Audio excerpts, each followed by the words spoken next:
முக்கால் டம்ளர் பச்சை பயிறு.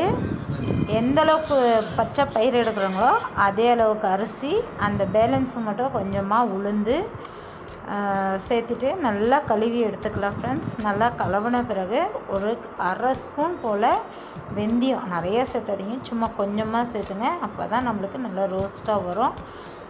வெந்தயமும் சேர்த்துட்டு நல்லா ஒரு நைட் ஃபுல்லாக நல்லா ஊறட்டும்.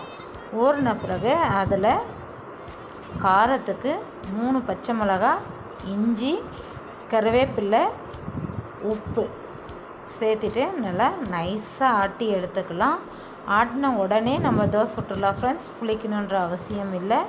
ஒரு பாத்திரத்தில் சேர்த்துட்டு கொஞ்சமாக இட்லி சோடா சேர்த்திக்கோங்க. நல்லா கட்டி இல்லாமல் கலக்கிட்டு தோசைக்கல் நல்லா சூடேறட்டும். சூடேறினோடனே தோசை ஊற்றி எடுத்து கொடுத்தீங்கன்னா தொட்டுக்கிறதுக்கு சட்னி ஒன்று இல்லை 4 சாப்பிடுவாங்க. ஒரு முறை